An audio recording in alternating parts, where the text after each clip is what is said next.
assistant to the host. Assistant host. Thank you. And we've got Emily Torres here, whose title I'm going to remember one of these days. Assistant to the assistant host. It's changed. Oh, it has? It's changed. It used to be digital marketing specialist, and Yes. now it's Defenders Giving Club manager. Oh, you got yourself promoted then. You're climbing the corporate ladder. Yeah, I am. But also, you should have there should be a cast member. And cast member. Yeah, We and should have cast it. member. And cast member of the National Catholic Reporter. Ah, yes, that source. They have occasionally helpful reporting. I do think the word Catholic is exaggerated in their title, but two big, long pieces on how we got an American Pope, where they did the behind-the-scenes reporting. We don't need that. We already had a movie on how it happens. Oh, Conclave. You remember the movie oh Conclave? yeah, Oh, yeah. Conclave. Yeah. Don't spoil the ending. It's the best part. Oh, gosh. He's a lady. Oh, sorry. Hey. Some people haven't seen it yet. Sorry. Spoiler That's alert. not even. I came away. No, it's past, right? Oh, Like, yeah. it- It's definitely. it's It's been like- talked about and it's gone. So much good in that movie, and man, did they make it silly. They took what could have been a great movie and made it silly. But that's funny because several of the cardinals that they interview for the National Catholic Register story, I'm gonna have to tell you who did the reporting on this. I'm sorry that I'm not ready to tell you. Camilo Barone did the reporting, NCR staff writer, and. It's extensive reporting. It is extensive reporting, and it's funny that several times it seems to me that it was several times cardinals mentioned the movie Conclave and how different the actual conclave was from the movie Conclave. But I remember before the conclave that Cardinal Sean from Boston said, I think he said I've been in 2 conclaves. Maybe he said I've been in 1, but I think he said I've been in 2 conclaves and they're nothing like the movie. Like he already disabused us of that. So. There is another movie with a conclave scene as well. What's that movie? The Two Popes. Oh yeah, I saw the watch Two that? Popes. I didn't think much of the Two Popes. No, I didn't think much of it. Did you? They just make Pope Benedict this hard line, angry, upset, It seemed like a conservative, caricature and, of both and men. Pope Francis, who was this hippie liberal who just all he wanted was love, man. That's all he wanted. Peace and love, baby. Yeah. Yeah, so I have to say I come to this National Catholic Reporter bit of journalism skeptical because are you familiar with any of the rules of the conclave? Could you name 1 or 2 rules of the conclave? You're not supposed to talk about anything. It's like Fight Club. Yeah. Right. Yeah. So does that give you any sense of skepticism that their reporting is going to reveal anything of great value? When the report comes out, you're probably like, it's probably not real. That's probably Yeah. not right. But however, I got to give National Catholic Reporter their props. There were, I'm going to say this, and somebody's going to say, no, there was one that you missed. But I don't recall any episodes in all of this extensive reporting of the anonymous source. It's all named sources. Yeah. So, and every single quote has an attribution. Unless I am grossly mistaken, every single quote has an attribution. But what you end up with, you're going to be shocked to hear this, is a story that it does feel very well reported. I'm not criticizing the reporter. It feels a bit padded, like talking about the dinner, what they had for dinner. And because that's all they can talk about. and the mood is the dinner. and like nothing and who sat where, who had which seat. Cardinal Tobin was seat number 54. Oh, I'm that's never going to forget that now. That riveting. Wait, what's the reporter's name? What did I say his name was? Camilo. You've burned that into my mind, Camilo. I'm going to live with that forever. So Cardinal Tobin was seat 54, and then there's extensive reporting on his seat number, and you're like, this ain't what the headline promised. The headline said, "The surprising final moves toward an American Pope." That's the headline. And not only was I not surprised that Cardinal Tobin had number 54, I wasn't even interested in the fact that Cardinal Tobin had number 54. It's because you don't understand journalism science. That's why. That's right. I probably don't. I don't understand but so you How are the seats numbered? Is it like, 1, 2, like front, like left to right? Is it front to back? Like, See, that's why we needed you on this Is That- it story. I zigzag? Is it, You know, that's what I don't understand. Because 54, I mean, that sounds significant. Maybe it's not. Maybe he was all the way in the back. Well, it was the same number that he had as a child in school. He saw some What? some kind of symmetry in that, like you've come full circle, which is fine. I get those little things all the time, like, oh, I've come full, like this is how it was when I was a child, and now it happened this way when I'm an adult. Like I'm not making fun of Cardinal Tobin or the reporter. I'm just saying. You have a story that's like, how did we end up with an American Pope? And you're like, and another interesting fact, Cardinal Tobin was in seat number 54. So, but toward the end, I got to say, I was surprised. I started to really enjoy the story. And I have to say, the best thing about this, Camillo, in your reporting, I thought you saved it for the end, and I thought it was very good. And it does seem to me consistent with what you heard cardinals saying when they came out of that. And that is, these guys went in there and they had a spiritual experience. Like this, like none of them talked about who they voted for or how the votes went. And there was nothing that broke, but they all seemed to be saying they really experienced the Holy Spirit in there. And that you had that sense from this conclave. It was a sense of tremendous peace and the working of the Spirit, and I like that a lot. And the reporting of how there was good reporting in here about how Cardinal Prevost responded, how his demeanor when he became the Pope, and it was all. I thought it was really, really good reporting, and I was really glad that I read the story by the end. So I'm always happy to make fun of the National Catholic Reporter, and. Although I don't know what religion it is, it's sometimes a very good newspaper. But And it sucks because the other one, National Catholic Register, it's like they're so. and it's They almost both the same have the name. same abbreviations, but one of them is very good and one of them is not so. Which one? That tells a lot about you. That tells more about you, Emily. I'm going to Which keep one that did a secret. You can choose. You can decide which one I really like. I mean, I have over the years thought that sometimes National Catholic Register broke stories that were really important to break, and it wasn't bad. Like it was, Yeah. but mostly, it's a kind of Congregationalist Catholicism. It seems to me that I'm not interested in. But I want to just say that all of this, to say all that, it was lovely reporting at the end, and it really captured what seems to me that these cardinals went in there, and they don't know how to choose a pope. You know, they like that. That's the feeling I got. They don't know how to choose a pope. How are we going to do this? And then it seemed like at a certain point they had a sense of Prevost, and that it was going that direction, and that they went with it. They went with the direction that they were being led. It actually felt like they were being led that direction. And I think it was Cardinal Tobin described Robert Prevost's demeanor as he accepted. And somebody said it was like he was born the Pope. And I can't remember if that was a direct quote from Tobin, but that's the impression I've had of him. It was like he's born the Pope. Like the guy just does it. He doesn't. And it's surprising. He was only cardinal for what, a year? 2 years, I think, years. or maybe a year, 2 years as the head of the dicastery for bishops. But I don't know how long he was a cardinal for. I don't know. But it gave me a sense of it's kind of a beautiful sense that something quite moving happened in that room, and it's weird because you went into that conclave thinking this is a battle between the Francis people and the anti-Francis people, and that is not what they did. If this reporting is to be believed, and I have no reason not to believe it, it does seem well reported from sources that are quite diverse, not from just a bunch of ideological cardinals on one side, but it struck me as a well-reported story. It seems to me that the Holy Spirit intervened and said, "No, we're not. We're just not going to do a big fight. That's not what's going to happen here." And it seems the Holy Spirit got his man. We'll see. And I think one piece of evidence is the fact that he's an American.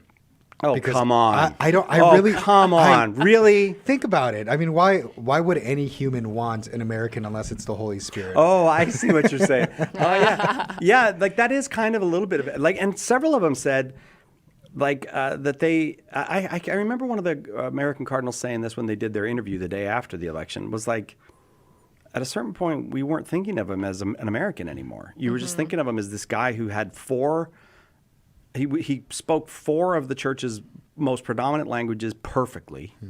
He had incredible experience. It's almost like he had an apprenticeship. You know, like if you look at some of the guys that have become pope, you wouldn't go, well, that was a perfect preparation. You go, that's a surprise that person. But this guy, who was Cardinal Robert Prevost, now Pope Leo, it's incredible that, I mean, he led a religious order. He led a diocese. He lived on this continent. He lived on that continent. He spoke these languages. He studied here. He's got a canon law degree. It's like if you were putting together a resume of a guy that had been intentionally mentored to be the Pope. It really is quite extraordinary. And it gives me a sense of peace. I don't know. I know some people, it gives them the opposite of a sense of peace to hear cardinals that you would identify as quite left-wing and cardinals that you would identify as quite maybe center-right. And they all seemed happy. Yeah. They all seemed happy with the choice. Everyone claimed that that's their guy, right? I don't know that they thought it was their guy. I think they really thought, I honestly think that it seems that they thought this was the Holy Spirit's guy. This was the guy that could do it. Well, he carries himself so well like a pope. It's just, it really does seem second nature to him. Yeah, I thought that from the minute he came out. You know, when Pope Francis came out on that loggia and he didn't wear the mozzetta, he looked like he didn't fit there. He looked like not that he didn't fit there, like he looked like he felt that he didn't fit there. And that it almost seemed like he was starting a revolution from the first moments there. Like, I'm just not going to do it that way. And it didn't, like, looking back on it, you don't see that as a man who came out and was comfortable in his own skin. You see somebody that is coming out and there's something else going on there. I don't know what it is. Yeah. Well, but have you watched the appearances of all popes? I mean, starting with JP2 papacies in my lifetime, you watch them come out for the first time as pope, and you look at John Paul II, and as he's speaking, he's leaning over. You can tell like this is overwhelming. Like this, there's a lot that he's feeling. Pope Benedict, there's a sense of nervousness. He almost seems like he's gonna laugh to me, Pope Benedict. Like, I can't believe they all right, me. here we are. Like, really? Okay, I'll do it. And he's even doing the hand thing, but it's like, I'll do it. But am I the guy? Like, am I the Pope? I think the best description that I read on it was his brother, Monsignor George Ratzinger, wrote a book called My Brother the Pope, and in that book he talks about when his feelings, that Pope Benedict's feelings when he was about to get elected, he realized, his expression was, when I realized that the axe was going to fall on my head. Yeah. Right. That was his expression. Oh my gosh. Right.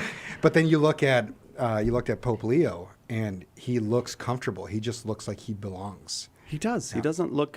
It just doesn't seem like the job is too big for him. That's an American right there. And that's a Peruvian. right Peruvian. there. Well, he was born, Chicago. And He was born in Chicago, but he's a citizen of Peru and the United States, and apparently the Vatican City as well.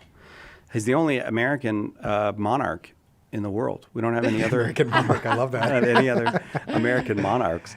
But I don't know. And now 6 months in, what do people think about Leo? People have, gosh, you could go down and, I watch some of these guys that they've kind of made a second career out of criticizing Pope Francis.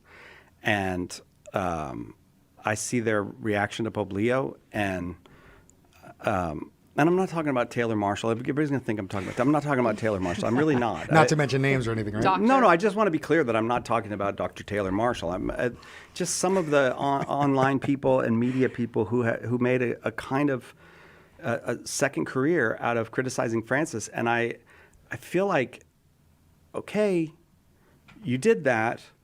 You can stop now. Let's give it 4 or 5. But they won't stop. They just keep going. They won't stop Pandora's box. Analyzing everything and saying, well, I wouldn't have said, like, this is what I love when I hear pundits say this. I was just listening to Raymond Arroyo's crew there the other day. I think they're called the Prayerful Posse now. And I was thinking, is this CGI? Like, did somebody make this up? Because I was like, I don't want to have bad thoughts about these guys, but they constantly go, well, if I were the Pope, let me tell you something. You're not the Pope. And nobody asked. Like, stop it. Like, you're in a bad habit. Don't treat the Holy Father that way. That's a terrible habit. Yeah.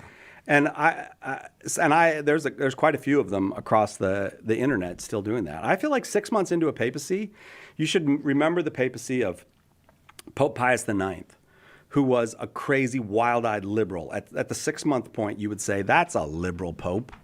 And the dude is not remembered as a liberal pope now. He's remembered as the pope who put the hammer down on people. So if you think you have a clue of what the next 20 years of this guy's papacy is going to be, you don't know. But maybe pipe down and let us meet him before you start with the, well, that's not the way I would have said.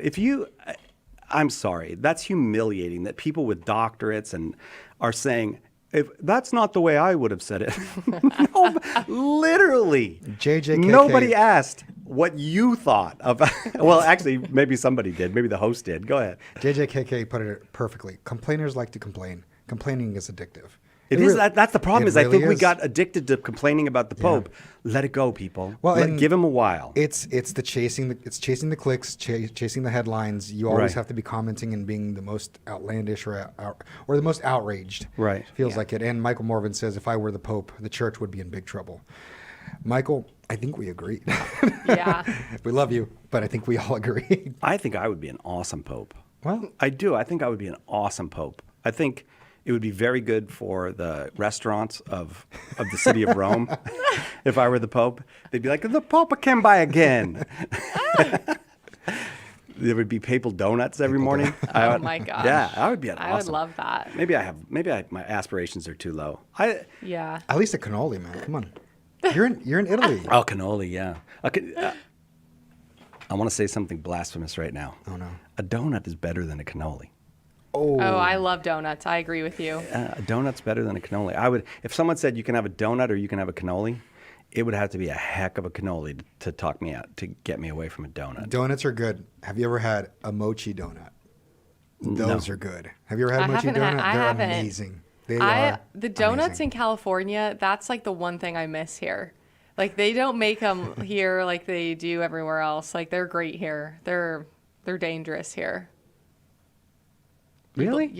I'm being serious. That's one thing I didn't expect. But like you go to the Midwest or the East Coast and like we have Krispy Kreme. You want a donut? Go to Krispy Kreme. Oh, go those to are not Dunkin'. good. They're Go to not. Dunkin'. we have- Those yeah, no. that's true. That was Cambodians that did that. Did you know that? After the No. Vietnam War, the Cambodians. Did you know that, Darren? Cambodians came over, and there's like a. You know how sometimes families help other family members or groups help other members of the group? Cambodians helped each other start donut shops, and they were really good at it. They had really good donut Is that real? shops. I want to Yeah. fact check them. Yeah. When I was a kid, the donut shops were Cambodian up in North Yeah. County. Yeah. Yeah, and they're family run. They have like their 8-year-old working the cashier. I'm Oh, like, whoa! Whoa! How do you know? How do you know? That could be a 9-year-old. You don't know. I actually, I think working in the family, I can't like. What's the rules about working in a family business? I think you can. like capped, right? probably, at Probably a certain- certain number of hours, Yeah. but that's a great experience Oh, to yeah. work in the family business. I did. I worked for I used to do some surgeries with my dad. The family business was plastic surgery, yeah. And you know the people he'd put the Come people. here, son. Cut here. He'd put the people out first, and then I'd go in and do a little surgery, and. You'd explore a little bit, you know? Right. Like, Yeah, no. This is the time where like the show like cuts to like if you've been affected by blah blah blah, call this number. Mesothelioma. well, it was a padded story that NCR did. It was padded, but I got to give them a thumbs up on the. I'm glad I read it. Because it did give me a little bit of a sense of serenity about. I think that it does seem to me that the Cardinals tried their best. They tried their best to listen. I think the signs are that they did just fine. They did just fine. You know, To me, it seems like truly a Holy Spirit moment that we have Pope Leo. I don't see how it's not. yeah. In a lot of ways, it unified the church that felt very divided for many years. Yeah, that's just another reason why I feel like, can we please stop with the constant, he said this word and I would have said this word. Like, maybe just stop with that because nobody needs it. That's not helping the church. That's not helping the papacy. That's not helping Jesus do his job. It's just not. So stop thinking that you need to say more about this. Anybody online? Oh, you didn't do the quiz. I mean, not the quiz, the poll. I'm waiting on you. You didn't So oh, you're waiting on me. I was waiting on you. Come on. All right, ladies and gentlemen, this is a topic that Cy brought up, but I have my biggest dilemma with this. When do you think it's appropriate to start playing Christmas music? So, did I get that right? Yeah. So I'm gonna put a poll on YouTube. Or when can you start singing Christmas carols to yourself? Just singing Christmas carols around the house. I would count that as Christmas music. Yeah. Yeah, you're just- So when can you start all that? All right, so putting the poll up then. Here we go. See, and then we'll give our opinion at the very end. Oh, Christmas Day, beginning of Advent, Thanksgiving Day, all year round. Okay. And now we can vote on that. So far, it went from 0 to 4 really fast. Then it went down to 1. Then it went back to 4. This is It's like a horse race. This is amazing technology we have. Now 5, 6. It was 0, 4, 1, 4. I'm not exactly sure. Oh, I'm going to play that number. I'm going to go to 7-Eleven, play that number. All right. I worked in a donut shop graveyard shift. The police were welcomed. Really, that was Mark. Really, Mark? You mentioned donuts. You got to pick on the police. Is that how you feel about it? That's all right. Just like okay, the cannolis in Sicily are better than donuts. Well, Derek, are the cannolis in Sicily better than donuts in Sicily, or are the cannolis in Sicily better than donuts in Southern California, where we have, as Emily said, very high quality donuts? I don't know. Very high quality here. I don't know what you're getting at there, Derek. I would be curious to do a blind test on, can you tell the difference in donuts? Get some Dunkin' Donuts, some Krispy Kreme. Oh, I would tell. And could you really? Oh, I could tell the difference between- I would be able to tell Really? immediately. Yes. Are you? Yes. Yeah, like Mary's I'm Donuts a donut down here. Connoisseur. Yeah. Mary's Donuts and a Dunkin' Donut and a Krispy Kreme. Yeah. 100% guarantee. Really? I will get none of them wrong. I will be 100% You don't on know that. your donuts like that? I know them. No, I don't. All right. Have you ever had a donut with real flavor in it, like it's real flavor? Yeah, Mary's And then Donuts. have you had a Dunkin' Donut? Exactly. Exactly. Or There you like go. fake frosting and it's like So dry. It's very you know? American. Yeah, it is very Oh yeah, I could American. 100%. I believe I could tell. Really? Yeah, I don't think I could tell the difference between Diet Coke and Diet Pepsi, and I'm not trying them. No 'cause I'm- way. No. At But- the conference, I thought the same thing, and I tried a can of Diet Pepsi. Everybody was warning me. They were like, "That's disgusting," and I was like, "I'll give it a shot." It was so bad. I It never- was I never so felt that way. bad. Really? No, you will be able to tell, Sai. I want to do a Well, blind I'm taste off test. the diet soda, so I'm never going to have them again. So it's but okay. That's for the best. That's It, for it the is best. for the that? best. It worked though. Like you could see how it slimmed me way down. Like I'm glad I did 20 years of it. You know, I never drank soda ever in my life till I was about 42, 43. So it's been about 20 So what'd you years. say? It's all downhill from here. Just crack that Oh thing open. no. Yeah, my kids became teenagers. I was like, I'm going to have to do something, and I don't want it to be vodka. So I guess. Oh man.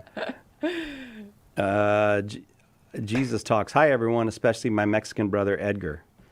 Hey, it's Edgar, Ari. Edgar Lueno. Lujano. He called you out. She interviewed me not that long ago, which is in Spanish. Oh, que bueno. Muchas gracias. Sí. Jesus talks. My local Christian station started playing Christmas music on All Saints Day. No, too early, says Davis. Day after Thanksgiving, absolutely, says Anna Marie.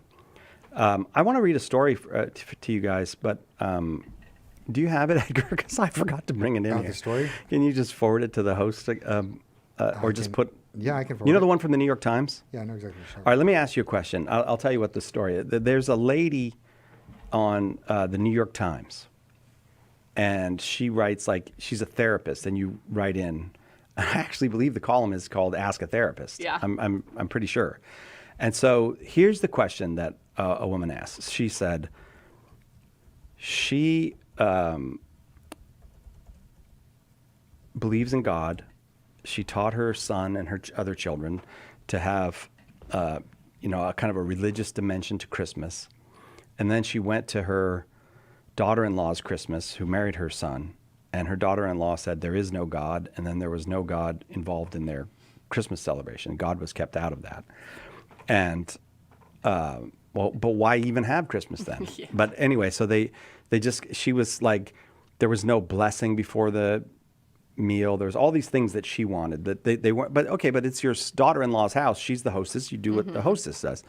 Now, then she said, now there's a grandkid, and she said, this daughter-in-law is an atheist, and I don't know how to bridge it with her. Of can I talk to the kid about God? Can I share God with? And then, did you send it to me? Yes, I sent it. Did you put it on the document, or you sent it over to the I host? sent it over to the host. Okay, so I just wanted to read to you the reply of the New York Times therapists. But what do you guys think the New York therapist said? You have any guesses at what the New York Times I would therapist say, said? don't you dare try to bring your horrible religion to this child. It's child abuse. Oh, really? That's what I'm. Boy, my you assumption really is. think the New York Times is bad. It's a former newspaper. That's from what It's I a heard. former newspaper, New York Times. Yeah. I think I might agree more with the therapist than not. I don't know. I have no idea what they're gonna say. But you don't. It's. If they say something along the lines of like that's your daughter's role to raise her child, I mean, You might say, yeah. Yeah, It is. exactly, And I have yeah. to say, I agree with that. I mean, yeah, God assigns children. I don't. And so, Yeah. like you can't raise somebody else's kids, and you can't think that your job is to correct parents constantly. yep. But so Lori Gottlieb is the name of the therapist. And here's what she said at the beginning. This is the beginning of her response. This might seem like a difference about faith, but I think it is fundamentally an issue about the freedom to be authentic. It's about your need to present your true self around your grandson. Not only is that a legitimate need, it's a model that will serve him well. Let's start with the basic premise. Your relationship with your grandson is exactly that, your relationship. Like all the adults in his life, you'll have your own unique bond with him. Part of what makes grandparents valuable is that they aren't the parents. They bring different perspectives, different stories, different histories, and different ways of being. Your daughter-in-law doesn't believe there's a God, and she's entitled to that belief. You believe there is a God, and you're entitled to that belief too. This isn't a problem to be solved. You're just two people with different worldviews, and your grandson is lucky to grow up knowing both of you. Well, might be lucky, might not be lucky. You don't know that much about them, Lori. You've got one letter there. Dr. Gottlieb, I beg your pardon. I didn't mean to call you Lori, Dr. Gottlieb. But what do you think of that response? What do you think of that New York Times therapist response? I have mixed You mixed do? feelings about that. Okay. Because yes, of course, an agreement to which he says yes, it is what you believe in. I mean, you're not going to hide it, right? Especially if you believe in God. But now flip it. Now, what if it's a grandmother that says, I'm trans and I believe in all this stuff and I have rainbow flags everywhere? And where do we fall in that? Well, I think we would be a little more prejudiced because saying, of course, we want them to be exposed to God. But what if it's the other way around? If it's something we don't want them to be exposed to? Well, but like the grandmother was Imagine if the grandmother was trans? Yeah. So is it the grandfather? Like Sure. I'm really confused on this. it's a trans granny. Trans granny. I think that was a car in the 70s. Oh my gosh. All right. So you went with trans. What do you go with? Okay, well, I would say on that note though, like I can like relate to that because one of my grandmothers is very liberal, and I'm the only Catholic in my family. So what would I do in that scenario if it was reversed? Well, I would first say, well, Grandma, I'm the parent, not you, so it's not your role to teach my kids what, their worldview should be. Like that's my job, and you are entitled to have your own beliefs and live the way that you want to live, but I'm also entitled to not bring my children around you if I believe the way that you're living your life is harmful to my children. And so if this person, you flip it and it's sad that people might think, oh, you being authentically religious is harmful to my children. Yeah. But they're entitled to not bring their kids around you if they think you're harming them in some capacity. But how broadly would you define harm? Because you say you have a right not to take your children around, and I think your right to cut your family off is actually quite limited. It's quite circumspect. That there are things you must protect your children from, and Yes. you got to say no to them. But if the category of things that entitle you to deny a grandparent access to their grandchildren is too big, then what you are is a spoiled brat. Oh, of course. You know, so Oh, yeah. and I'm not saying that you're a spoiled brat. Yeah. You may well be. We'll find out in the years to come. But you know, like I think that you're absolutely right. So if the grandmother is, if say now we reverse this, and it's the daughter-in-law is very, say, Catholic, and the mother-in-law is an atheist. If the mother-in-law is denigrating or making fun of or in any way undermining the child's belief in God, then I think you have to say, look, either stop that or I can't bring them around until they're old enough to defend themselves. You know, like that. But if it's just that the grandmother is an atheist, or maybe even says to the child, "I don't go to church. I don't believe. You know, I don't have the same beliefs as your mother and father," or something like that, I'd be very careful about that because you can easily cross the line from I'm defending the child to I'm just being controlling here and actually harming the child but even maybe equally harming the grandparent.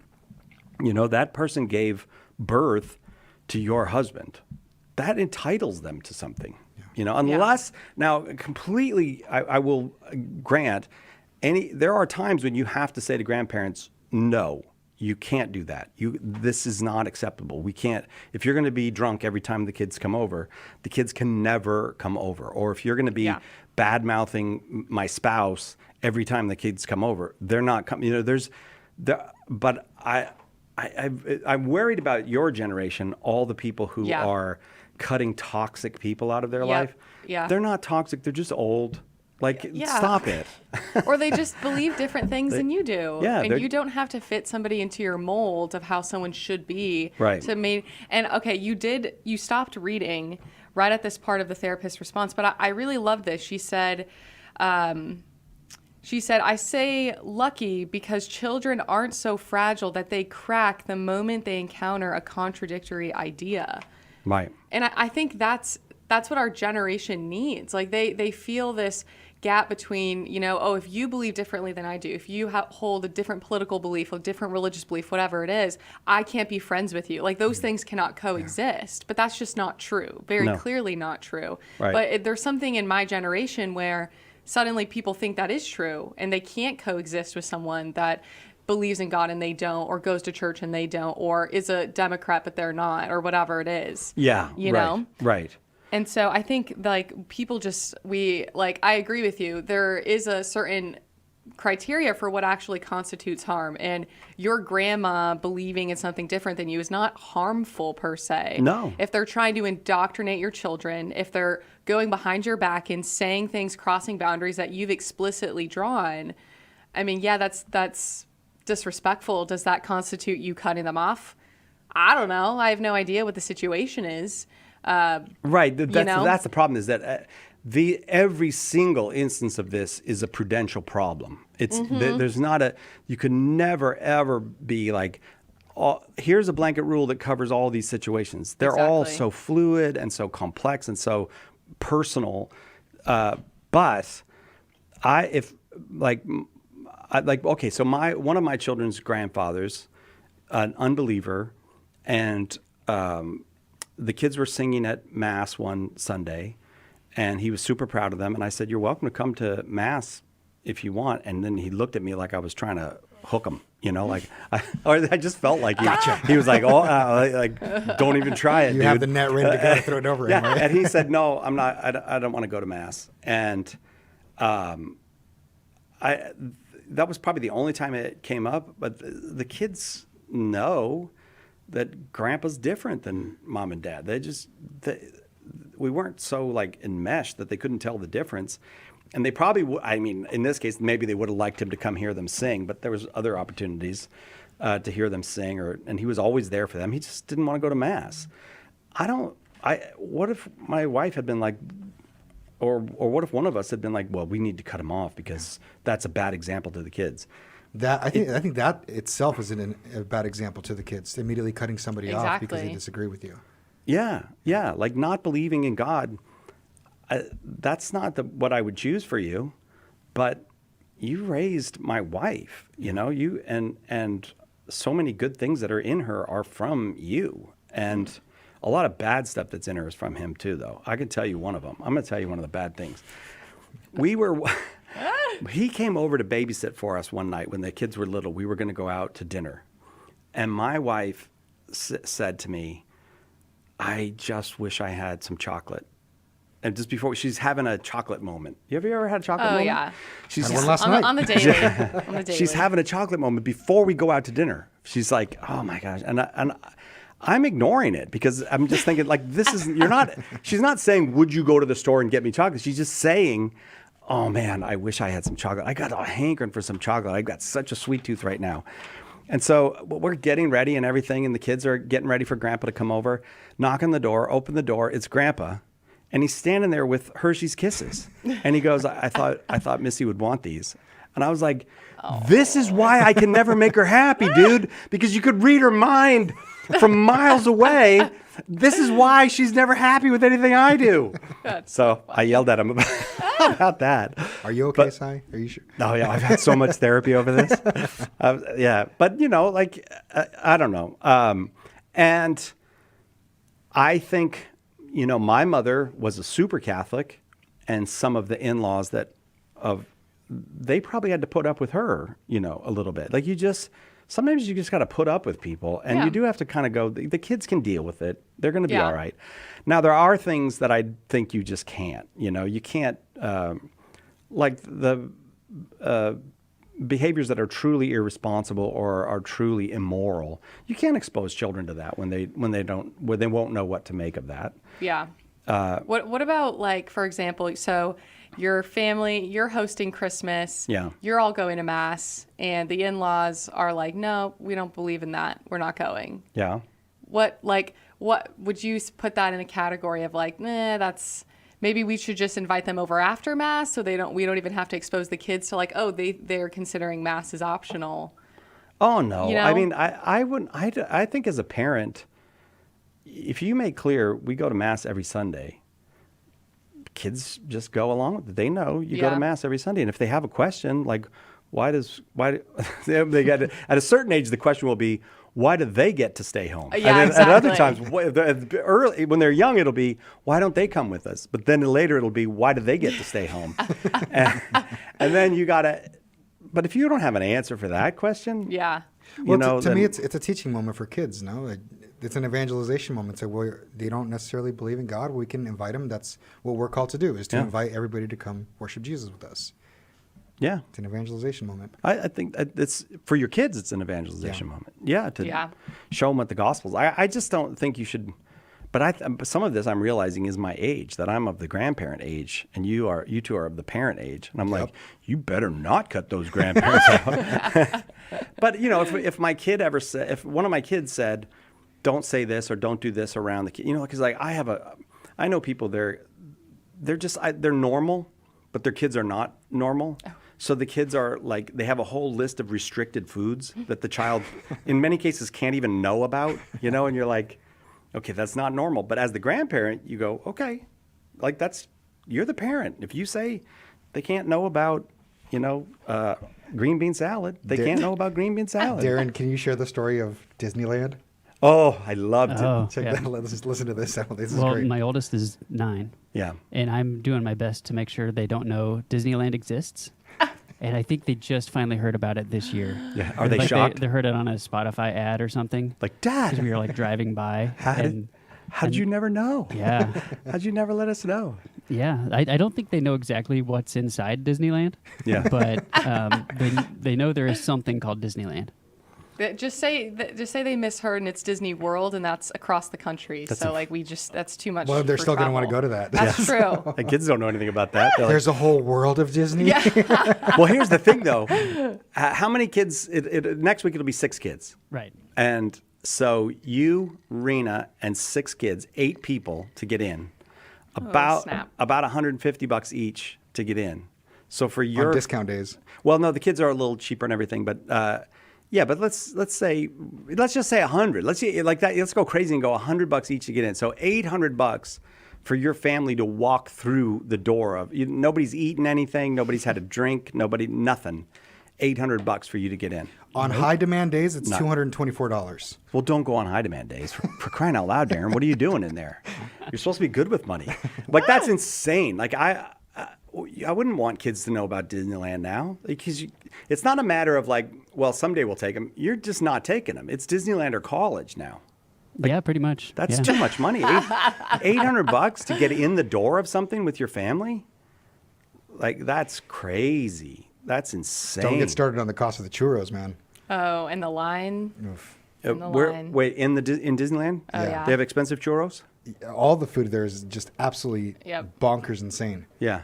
It's airport prices. No, Oh, it's worse. Worse than airports? Airport prices, if you've noticed, they're actually on par with regular prices, at least here in San Diego. Oh, that might be here in San Diego. There's a lot of airports where you're like, I have this thing that I do when I'm in an airport, and I don't get Diet Coke anymore, but I always got a Diet Coke before I got on the plane, Mm-hmm. and the person would be like, "That's $6, please," and I always say, "Well, that seems fair," and they always laugh every time they laugh That's so funny.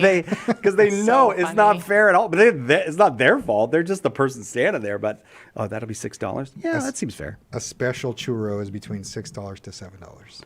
$6 and $7 for a churro. Yeah. So let's just get the kids a churro.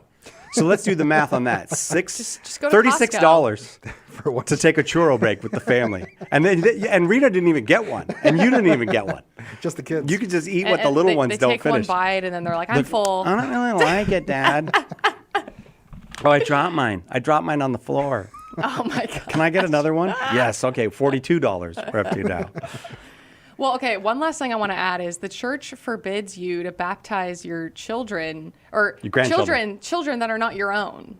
You Right. know? Yeah. Unless You you're a can't just, priest like, and they go- ask you, you can do it. Yeah. Then. Well, unless there's like maybe there's like what there's an emergency. Oh, an your emergency. life is at risk. You know. can baptize anybody in But an emergency. Otherwise, you can't. And so, I mean, I think there is something to say, like, even if your child was raising your grandkids in a way that you didn't agree with, you don't have that ability to just step in and be like, well, I'm going to baptize the grandkids or whatever, you know? No, that's what the church has always said, Yeah. though. Like this rests on the parents, and it's a heavy responsibility on parents, but it is their responsibility. You Exactly. can't step in and usurp that. And even Yep.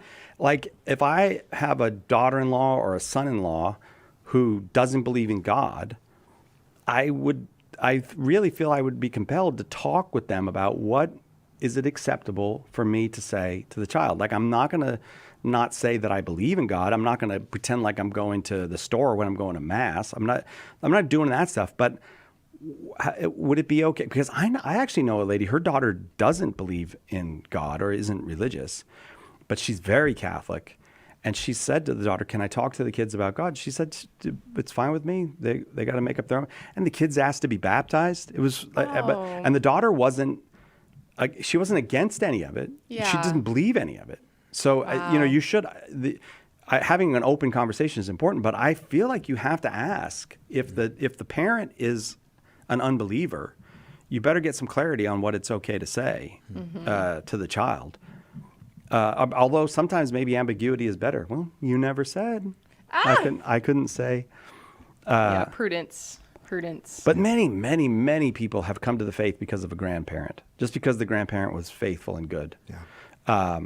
I know people like that. A lot of people who say to me, "Well, my parents didn't believe, but my grandmother was a Christian, and that's why I'm a Christian." You know that. So you can have an effect. All right. Let's go around the table and do our answer. When can you start singing Christmas carols? What day would you say? I said beginning of Advent. I think actually the day after Thanksgiving becomes pretty acceptable, but I don't know. I've never been a huge Christmas music listener, to be honest. So some winters. Are when I you was familiar living- with Mr. Nat King Cole? No. Oh, okay, that's why you don't listen to Christmas music. You need to get the Nat King Cole Christmas album, and your life will be better. Do you know wait, the Nat King Cole album? Wait. Oh yeah. You know the Nat King Cole album? Okay, wait. So I know, good. I've heard of it. I'm vaguely familiar, but I like Michael Bublé. You know, I like those vibes. No. This is so No. far from See, Michael Bublé. This is no. Michael Bublé's fine. I got nothing against him, but Nat King Cole just in a different league. Michael Bublé would tell you that Nat King Cole is in a different league. Okay. All right. I'll get on it. But yeah, I don't know. I'm from California and it doesn't snow, and so it never feels like Christmas. Mm-hmm. So I never got in the mood to listen to Christmas music. And then I went to Chicago for a few years and it was snowing and I'm like, "Oh, this is so fun. Like no wonder people like Christmas music because there's actually like Oh, yeah. other Yeah. changes going on with it, you know?" So I think when I was living in a place where it snowed, it was like when it started to snow, maybe that's when it got acceptable to listen to Christmas music. You're saying beach days? Well, That's just- we all were children in California. Yeah. I was a child in other places as well. So but mostly my childhood was in California. I'm Central Valley, so it's cold, but it doesn't freeze over. I mean, Yeah. at 6 a.m, there's like frost on the windshield, and that's it. But it gets cold. I mean, it sits at around what, 50 degrees? Oh, that's in so the day? cold. So you don't even like Christmas music, so you Colder. don't want to participate in this at all. No, it's not that I don't like it. It's just never been a thing for me. Like some people, they're like, "Oh, like the day after Halloween, I'm putting my Christmas music on." And it's like, it's never been a big deal, but I don't know. I think I'm a Scrooge. Is that his name, Scrooge? I think I'm a Scrooge a little Is bit. that his name? I'm sorry. Is that his name, Scrooge? In my head, all that came to mind was Scrooge McDuck. Yeah, Scrooge McDuck. Well, okay, so you're a bit of a Scrooge. Yeah, like you when would people not sing Christmas music, when go to people Tiny sing Tim's in house for- general, Yeah. it annoys me. Like if you like to sing to yourself That in annoys like you? my space, it does annoy me. And so when people start singing Christmas songs to themselves, that annoys me. And then I just don't ever really, I don't know. look at this graph. Said Emily Grinch confirmed. So, I might be a Grinch a little bit. oh, you poor summer child. That's what someone else said. Meta step. All right. So Emily's thing is don't sing around me or be happy at Christmas. What's your right. take on So- when can you start singing Christmas carols? So I think liturgically. Liturgically. It's I didn't. inappropriate. Nobody asked you for. It's It's inappropriate. There's Advent music. Okay, play the Advent music. But fine, if you want to play Christmas music in Advent, I don't care. My thing is not to be a Grinch as well because I'm kind of Grinchy like that.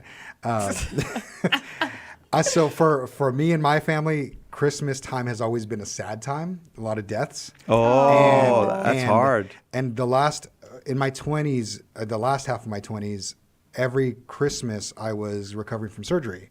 So for about 3 or 4 years. So it's associated with like pain and not being able to move properly or just sadness because of a family death. And so thank the Lord for my beautiful wife because she understands that and she's trying to reinvent Christmas for me. And with Emiliano, just my child, Emiliano McGuire. Emiliano That's his son. McGuire, yes. That's Yeah. what you didn't know. Yeah. Oh, I've met him. Oh yeah. He's a cutie. Yes, he is.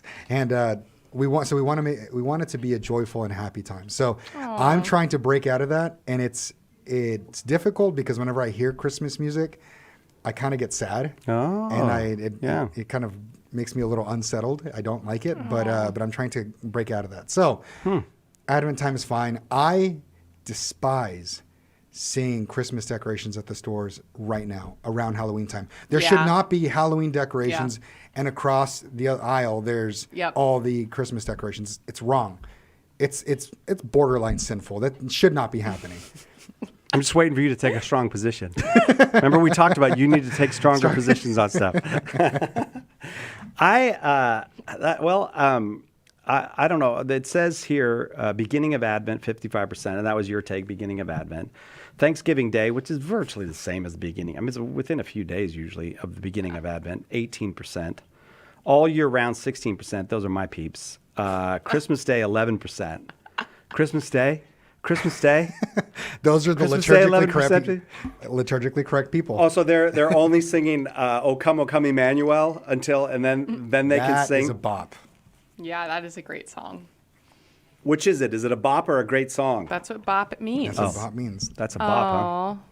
I'm going to say that to my I son think now. I think that's a generational thing. It is. Because I said that to my 14-year-old students and they had never heard somebody call a good song a bop. Yep. Oh, this is literally the first time I've ever heard it. So So- it's I've never- literally like it came in your generation, slowly phased out in mine, and now it's gone. It's bop. gone. It's no longer a bop. We're living proof that it did exist. We're not crazy. Yeah, get used to it. You're in the stream of time now. It all Yeah. fades. It all goes farther back. There was a time when none of us thought that the $6 million Man would ever be canceled, but it was. And now people don't even remember the $6 million Man, What? Steve Austin. We can rebuild him. We can make him. I don't know who that is. Stone Cold Is Steve this- Austin? Are you like? I feel like you're just making up history right He now. is. You're gaslighting us. Would you both get on your computers and type in $6 million Man? Okay.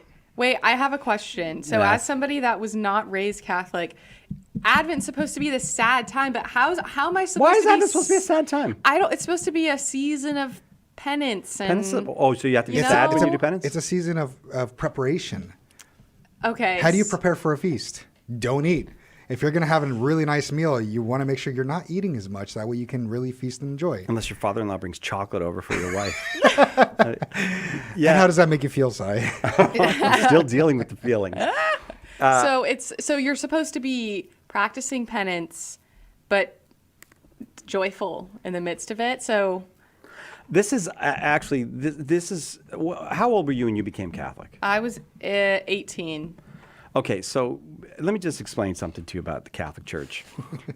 Every single person in the Catholic Church believes they have the right answer to this, and none of them do. So Except for you. except for Yeah, me. let's see Except it. no, this is like one of those bones of contention in the church because there is the older tradition in the church is Advent is the penitential season, Christmas is the feast, after Christmas is the joyful season. Well, that doesn't really work in the modern world because we live in a different way. Yeah. So the rhythm of the whole thing got switched up to where the fun part starts, at Thanksgiving in America, and so the Christmas parties don't come in Christmas season. The Christmas parties come in the Advent season. The Christmas shows don't come in the Christmas season, they come in the Advent season. So there is a kind of thing where we have a whole tradition that's built one way that's bumping into a new historical reality. The way the world is just not arranged the way it used to be. And so there is tremendous confusion about this. And sometimes there is a kind of, dare I say it, self-righteousness about this. Like, you're not supposed to do this in Advent. Like, we'd love to tell people what to do in Advent. Don't do this, don't do that in Advent. And some people's favorite way of celebrating the coming of the Lord is to make other people feel bad about their Christmas decorations. And I don't know why they associate making other people feel bad with the coming of the Lord. But it's a time of joyful expectation that involves an element of penance, because all expectation of the coming of Jesus says, repent and believe the good news. He doesn't just say, here's the good news. Repent is always part of our anticipation of his coming. So the two big times of repentance, Advent and Lent, both are in anticipation of a special encounter with Jesus and with the person, with the man Jesus. So it has a penitential side. In former days, it had a much more emphasized penitential side because the rhythm of society was different. And now many people have forgotten the penitential side of it. But the color, it's a purple. It's a penitential season. But penance does not mean a lack of joyful expectation. It doesn't. When Jesus is saying repent, he's saying it to people who are literally overjoyed at seeing him because they're believing he's the Messiah. So it's the emotion of sadness is not necessarily part of repentance. The rejection of the former way so you can embrace the new way is repentance. That was beautiful. So it was it? That was so poetic. It was? Yeah. Bender, clip it. We need Yeah, that that's for what I a was clip. going to say. We need a clip All right. on this. We need a clip on that. That was That really was good. great. You got to go back and listen to that. But good look, clip. it doesn't help anybody celebrate Christmas for us to be complaining and fussing at each other over this. So what are some practical ways that you can maintain the joy of the Christmas season but still implement penance? Do you have any suggestions? Well, I think fasting from something. Like Yeah. in recent years, I've tried to just have I've tried to go no television or movies or anything during the Advent season. It's hard because you miss all the Christmas specials, but then True. you have the joy of you recorded them and you can just watch them after Christmas. What is and now you record just stream. stuff? Yeah. No, literally, I'm like, yeah, wait, that's a recording. thing. No, you still have a DVR? Wait, you guys don't have DVRs? What? I Are never you had a joking DVR. Right now? Wait, are you serious? No, Cy owns a DVR still. I don't even know what DVR stands for. I couldn't tell you. Well, hold on, Carlo. Do you know what DVR stands for? Digital video recorder. Oh, hold on. We don't have his audio Wow. yet. We don't have Carlo's audio. I could not tell you. Yeah, digital video recorder. I heard that, but now I know, but that's just a thing of the past for me. Hold on. We didn't have Carlo's audio. Can you put Carlo into the mix? Did you know what that meant, Carlo? I did not know what DVR meant. Nor Okay, have so I I'm not ever just used stupid. it. Wait. Everyone says it. I never had a DVR. What is a VHS? What does that stand for? Video? I don't know. I don't even know. Video team, y'all know? VHS means. Now, I did use VHS. Me I too. did have a tape, whatever you call it, VCR. Yeah, VCR. playing You the know, VHS. As a kid, I was always jealous of the people who had the VHS rewinders that were the shape of a car. You ever see those? No, I have Those were not. the coolest things ever. Video home system. Okay. What That's about what There DVD? you go. VHS. Wow, that makes sense. I never knew that, to be honest. Me neither. DVD. Manifesting my ignorance here. Direct video disc? Is that DVD? No. DVD. It's direct- digital video disc. Video disc. There. Okay. Wow. Yeah. We're so young. Look at us. Well, good. All right. Well, Carlo, you're going to be on in these next couple of Our Stories Money with us. Yeah, absolutely. Those people listening and viewing, you better get your checkbooks out and get that bank account ready. Or for the people in our generation, make sure you Yeah. have your Venmo ready Yeah. and There you go. get ready Your to Apple text Pay. your Apple Pay. Get ready to text the word Catholic to 24365. Oh yeah. I still use a checkbook, by the way. Do you? I still write checks, yeah. I was going through all of my stuff and I found a massive stack of checks that I've never touched. So fun. Yeah, same. I haven't written a check. I don't know if I've ever written one. I learned in second grade how to write one. They made us learn, but Me too. I had to Little Google. did they I had know. to Google it the last time I had to write a check. Oh, I had yeah. to Google how to write a check because I forgot. yeah. Oh my gosh, I'm only 43 and I am feeling old right here, I must say. Darren, welcome to the show. Hey, thanks. Yeah. I'm just logging inside here. Okay. Awesome. Yeah. Well, Hey, I enjoyed the conversation about the joyful expectation during the season of Advent. I mean, the joyful expectation is part and parcel of the Advent season within Gaudete Sunday itself. Rejoice, right? That's part of the Advent season. So, wait a minute. I'm going to have to look that up. Gaudete Sunday, is that for the Lent or Or is it Advent season? I Lauda- think or is it that's Laudate? Advent. Yeah. Yeah, wait, let's see here. Laudate. I think it's the L with the L. Laudete with Lent. Laudate. Oh, that's Gaudete. Sunday. Yeah, Latare Sunday. Well, that's Latare. four Yeah, Sundays. Latare. I got it. Yeah. Laudate, yeah. Laudate Sunday. No, that's not. I got that wrong. but there is a joyful Sunday in Lent as well. But Gaudete is Sunday during Advent. And they wear robes for the yeah, liturgical day, yeah. right? All right, I got that right. Okay, I just had to check myself there. Good. But I was just enjoying the conversation because it is true that there can be joy within the midst of the penance and the penitential season. And what I often share with people is why not take advantage of both seasons, the cultural season of joy and fun and the vibe, but also take advantage of the Catholic season of Christmas after the culture ends. So like I tell my Baptist neighbors, our Christmas just gets extended for a few weeks. Where y'all go on your merry way, we continue celebrating and experiencing the joy.